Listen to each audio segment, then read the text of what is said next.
。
小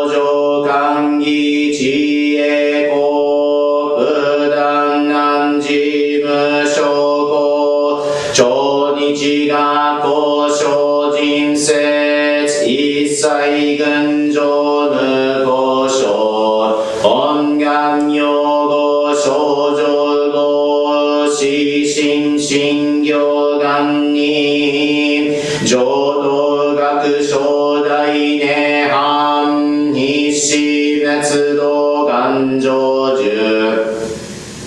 如来所以公主世唯説微打本願会五辱悪事群上会法身如来如実言納つ一年喜愛心不断煩悩特涅槃凡上逆法祭へ入入修士入会一味摂取信仰上昇後意の水波妙案頓内心臓死無常不真実新人天非如に国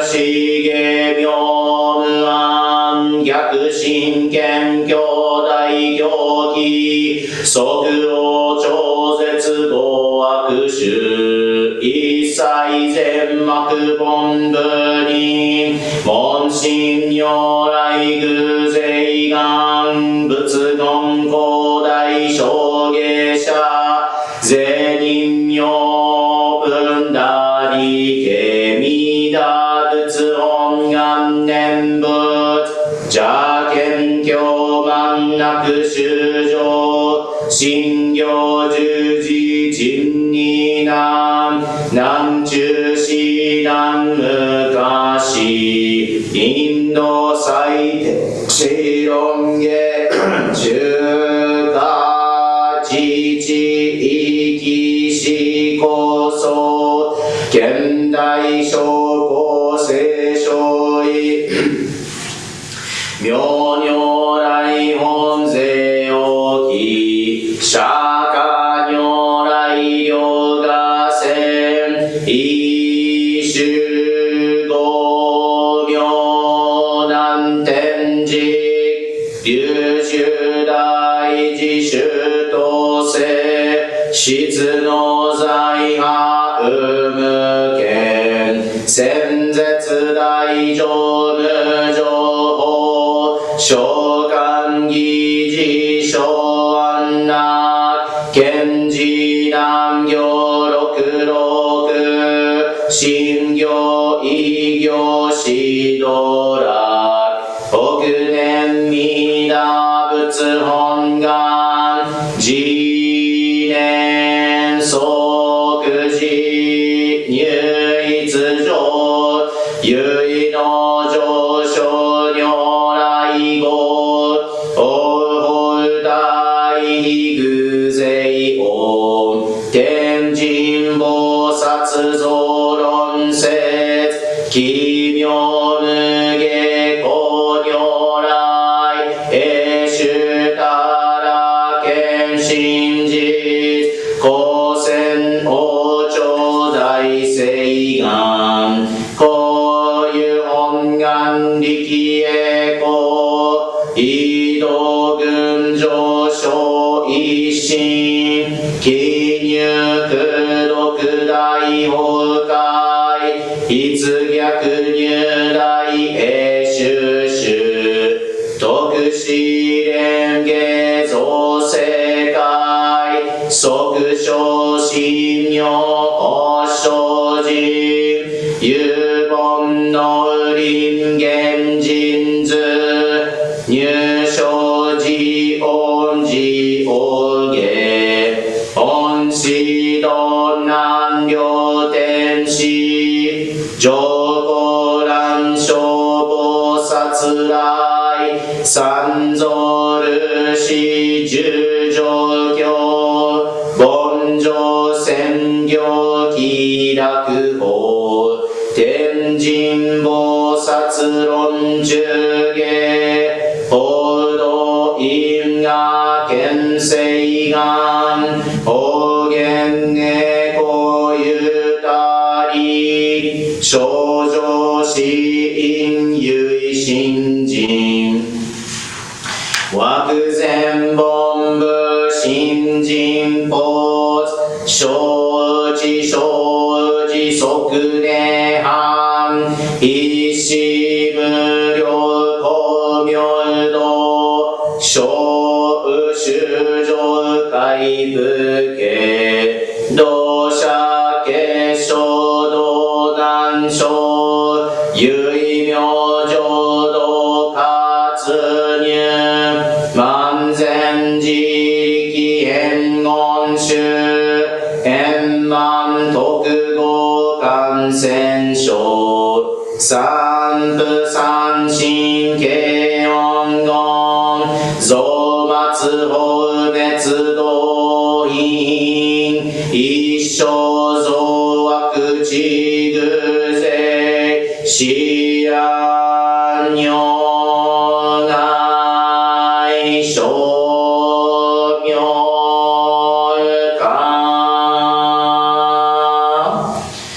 全道独名仏所意公愛上三要逆は公明明語県民年海入音願大自戒行者小樹今後心教義一年相互語用意大と逆三人即小法小市場来原神公開一大行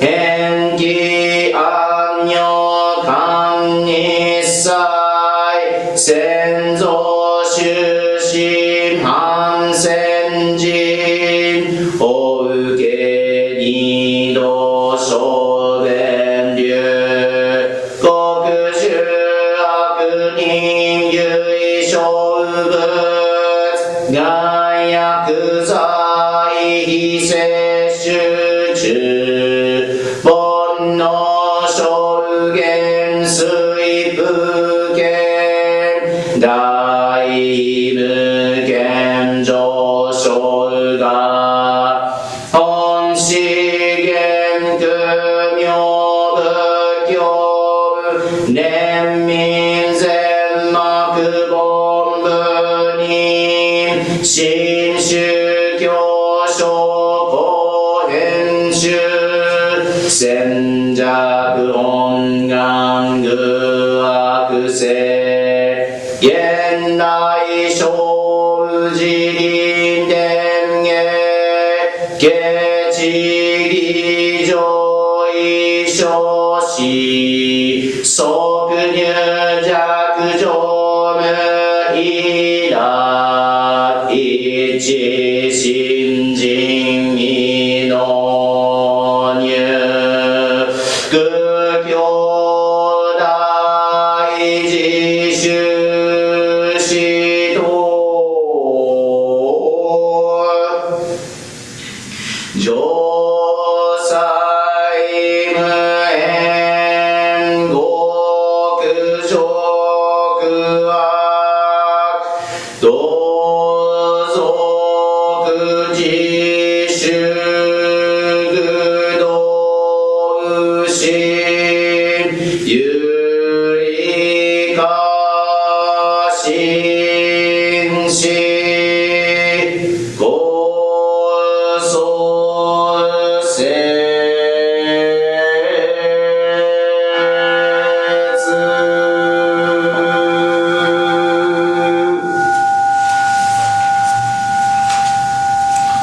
南無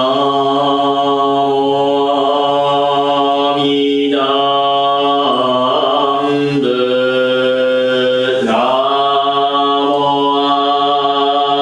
陀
誓いしか南無阿弥陀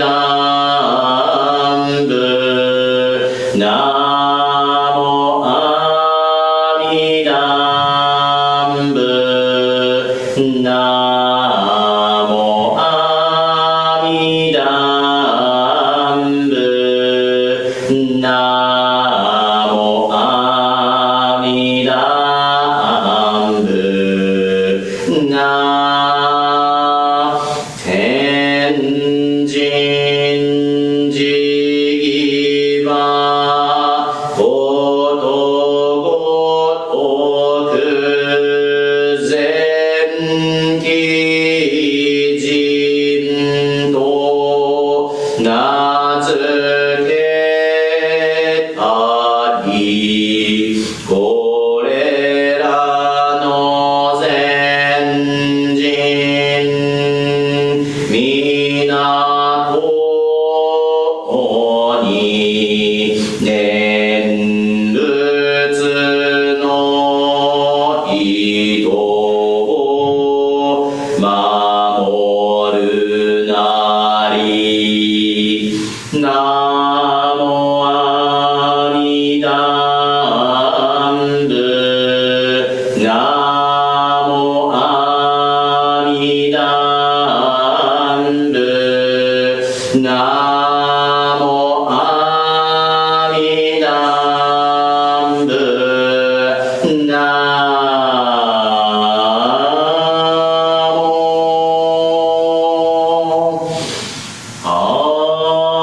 弥陀仏南無阿弥陀仏南無阿弥陀仏南無阿弥陀仏南無阿弥陀仏南無阿弥陀仏南無阿弥陀仏な願力不思議の信心な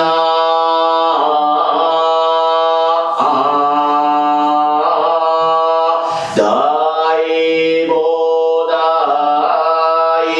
心なりければ天地に見てるあき人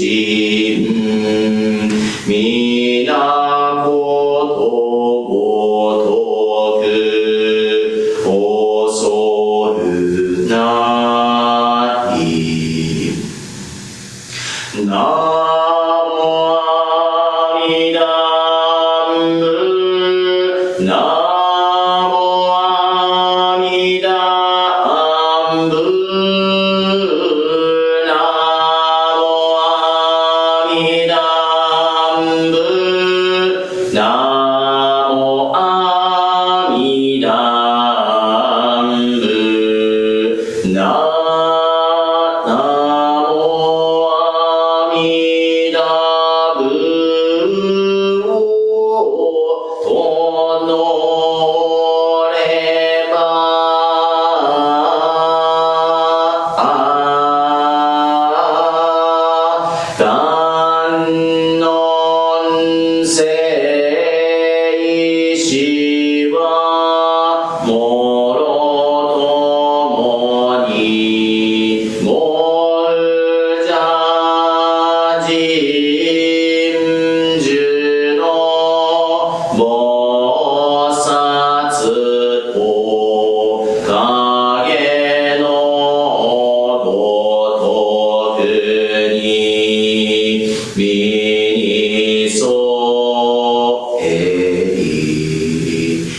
南無阿弥陀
みだましまして見物をどのことご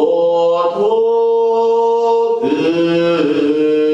真実真実の守るなり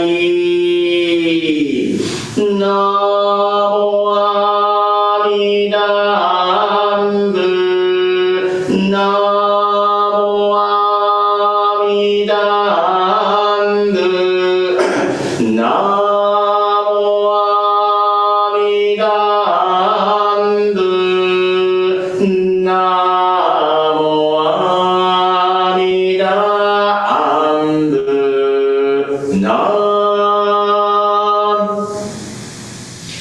なもあみだぶ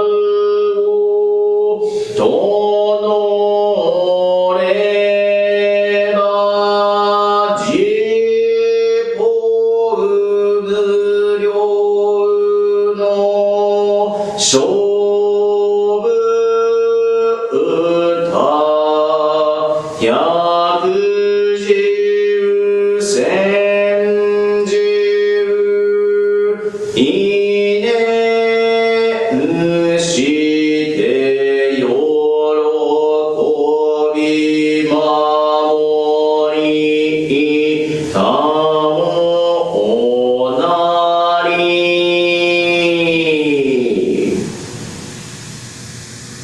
蘭にしくど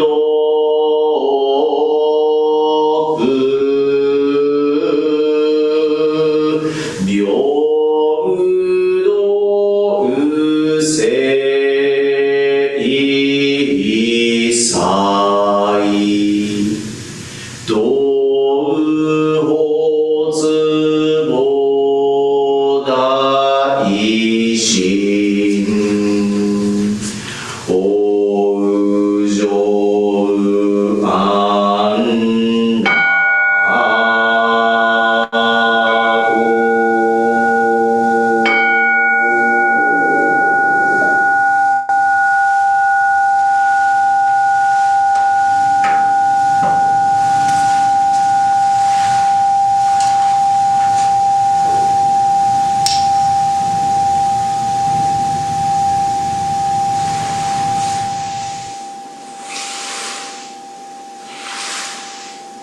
ナマンナナマンナナマンナナマンナナマンナナマンナナマンナスナマンナナマンナナマンナナマンナサンナナマンナサンナナマンナス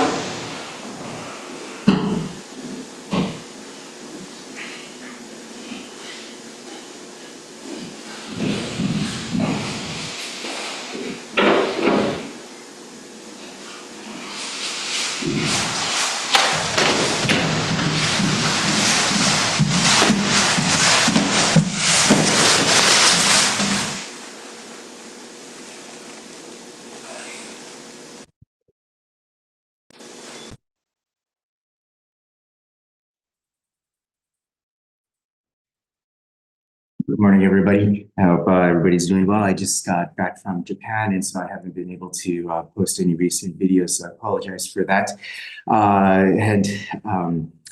There's many things to talk about it. I went to Japan to headquarters to Honzan, what we call Honzan is headquarters. But I went there on a kind of an invitation from the Gomonshu, or the head priest. A few of us, Kaikyoshi, went out to Japan to experience I guess, the different services and to be able to have an audience with the head priest, the Gomonshu,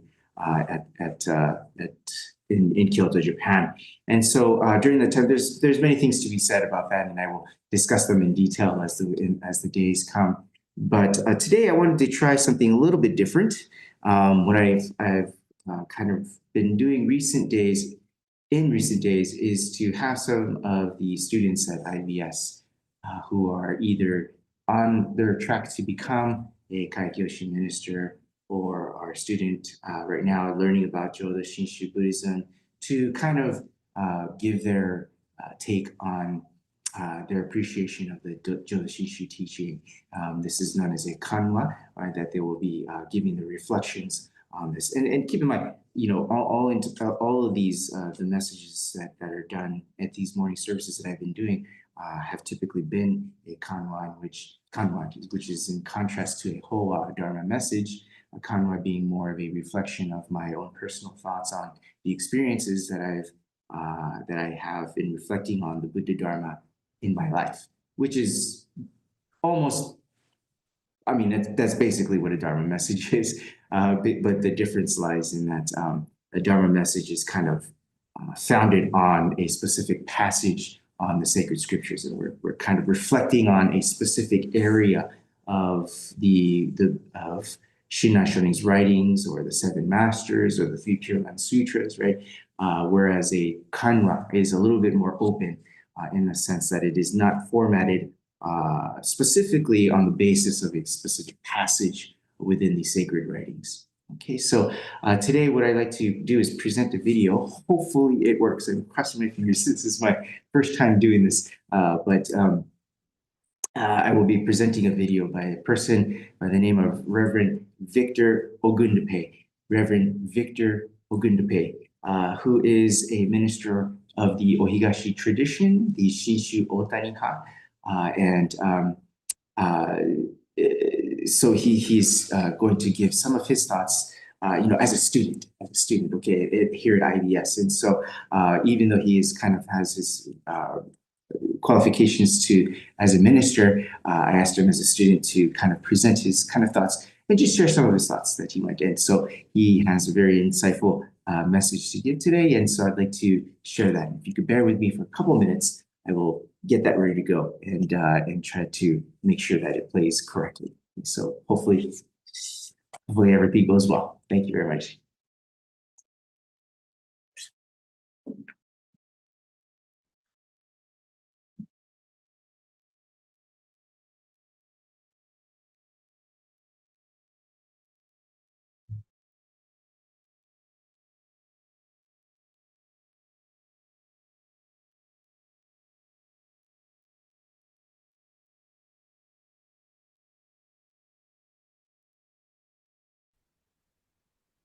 Hello, Sangha. I hope all is well.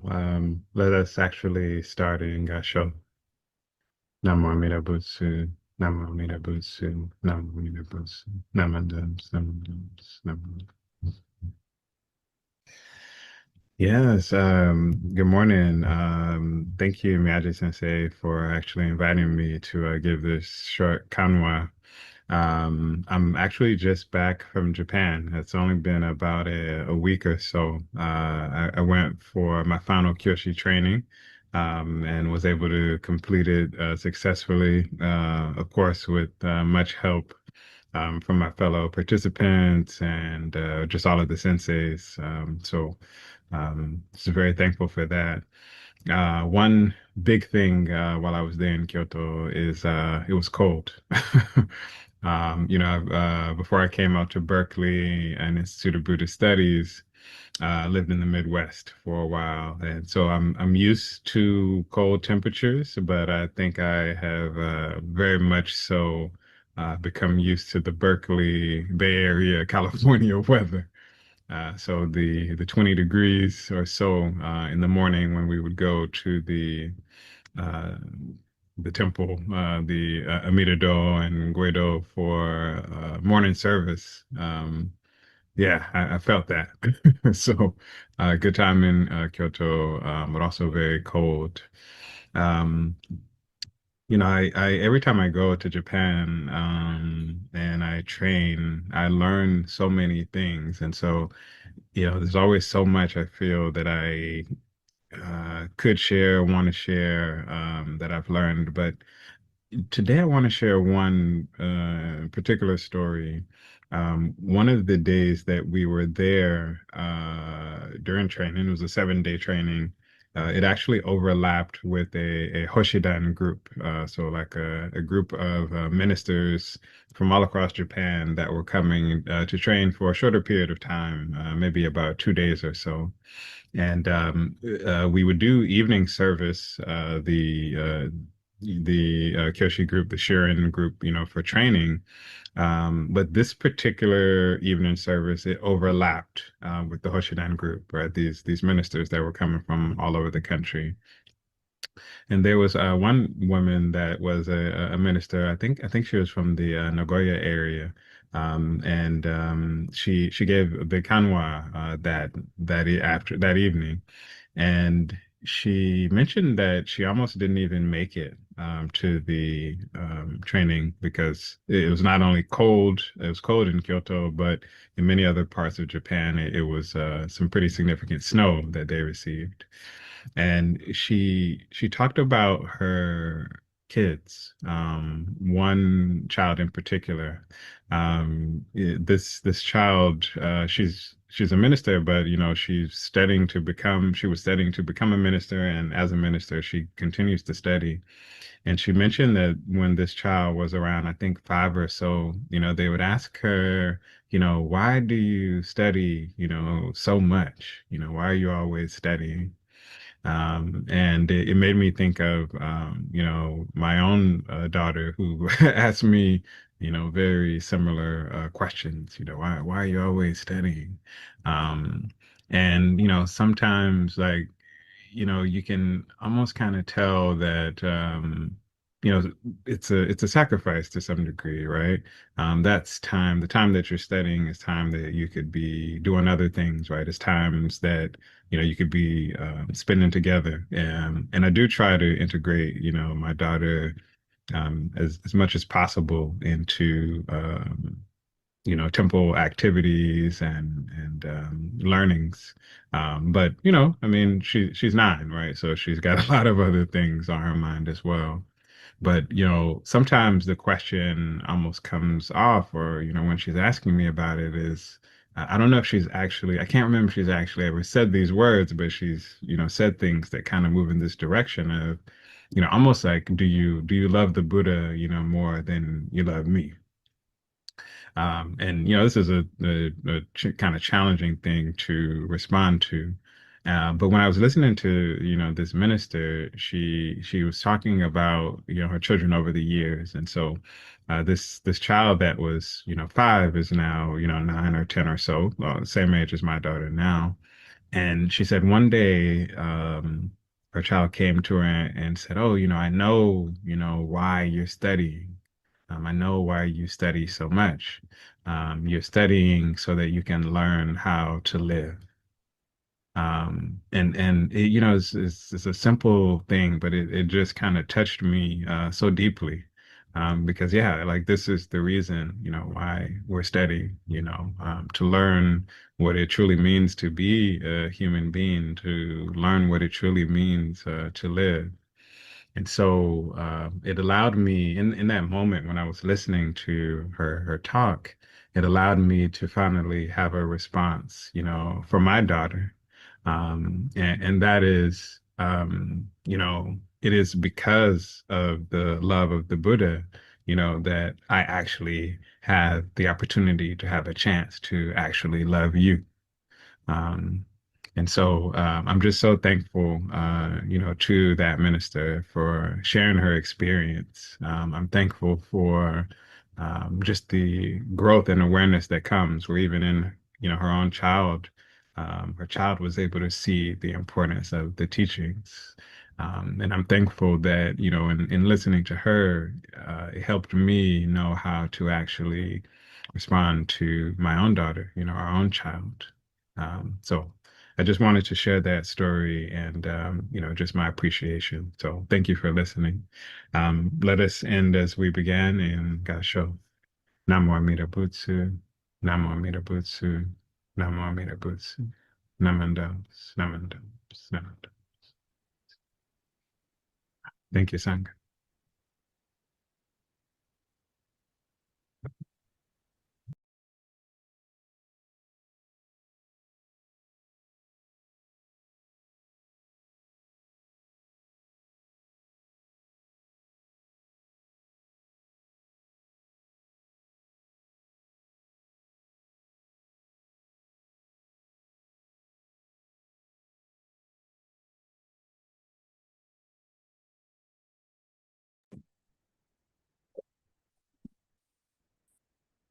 I had to go over to the next room to handle the laptop and these kind of things. So I apologize for having to move around in the time it takes. Thank you very much to Reverend Ogundipe for his thoughts on the Buddha Dharma, and that we are learning here to learn how to live, right? And so I find that to be a very touching story and a touching message. So thank you very much. We'll close today with the Gobusho.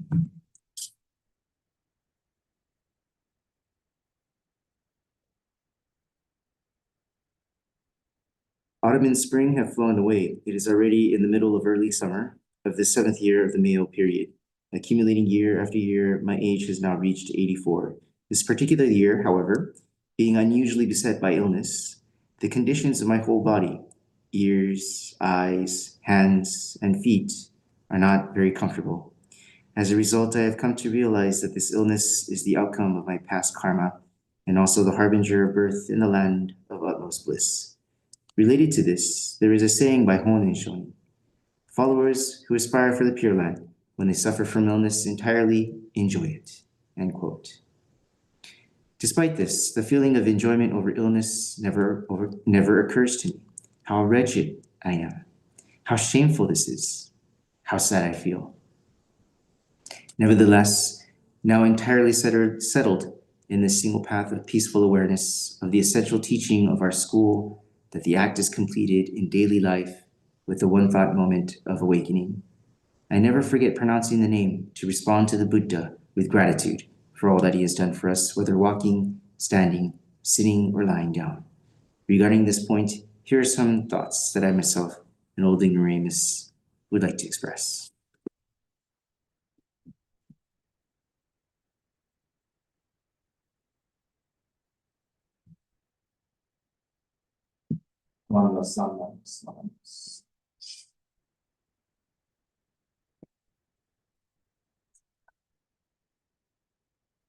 Thank you very much. That'll conclude this morning's service. I don't have anything in particular to discuss in terms of the ritual of the liturgy today. However, I do want to make an announcement. There's a couple that are coming up. A couple of things that I would like to mention of events that are coming up. Sometimes my thought kind of goes a little too fast here, and my mouth can't keep up with my thoughts. But one is on April 8th and 9th. So coming up in about a couple weeks or so, April 8th and 9th, in the evening time from 7 to 8:30 p.m., we will have a guest lecturer come and do the what we annually call the Ryukoku Lecture Series. And this year, the special guest speaker or guest lecturer will be Professor Koji Tamaki of the Shinshu Studies Department in Ryukoku University. And so Koji Tamaki Sensei will be discussing some issues regarding Shinjin and regarding the issue of benefiting others, or Rita, and Shinjin and Rita. Okay, so these are the two kind of concepts he's going to be kind of addressing on April 8th and 9th, again, from 7 p.m. to 8:30 p.m. Okay, and so I myself, along with Reverend Mutsumi Wondra Sensei from the Orange County Buddhist Church, will be translating this in real time, and we will be translating Sensei's work, and then he'll proceed on to a question and answers. Okay, so that'll be taking the Ryukoku Lecture Series again will be taking place on April 8th and 9th. And if a flyer is going out But if you would like to register for this event, please reach out to me, or let's see, I will have, the flyer is out on the IBS website, so you could register to get the Zoom link from there. Okay, the next event is the Unno lecture, which is kind of hosted by Reverend Unno, Mark Unno, but his family has kind of sponsored this event and hosts this event annually. This year, the guest lecture will be Reverend, or maybe I should say Professor Jeff Wilson. Okay, Jeff Wilson, and he will be here to speak with us regarding the Jodo Shinshu tradition. Okay, so Jeff Wilson is a very great speaker, personal friend of mine, and so he'll be here to speak for that, and it'll be a great event. I can't remember the date off the top of my head when the Unno lecture will take place, so I'll be sure to place that in the comment box below and in the announcements, okay? So I'll have the date ready for the Unno lecture for that, for Jeff Wilson, Professor Jeff Wilson, and again with the Ryukoku Lecture Series on April 8th and 9th with Professor Koji Tamaki, okay, Koji Tamaki. So those are two announcements that of upcoming events. And then finally, just another announcement. Again, I just came back from Japan, so a little bit jet lagged here, trying to collect my thoughts here. But tomorrow, this weekend, I will be going out of town for guest speaking engagements. So I will not be able to do the Friday service again tomorrow. So we will continue back up next week and continue on with the morning services at that time. Okay, so thank you very much for your participation today, and hope to see you next week.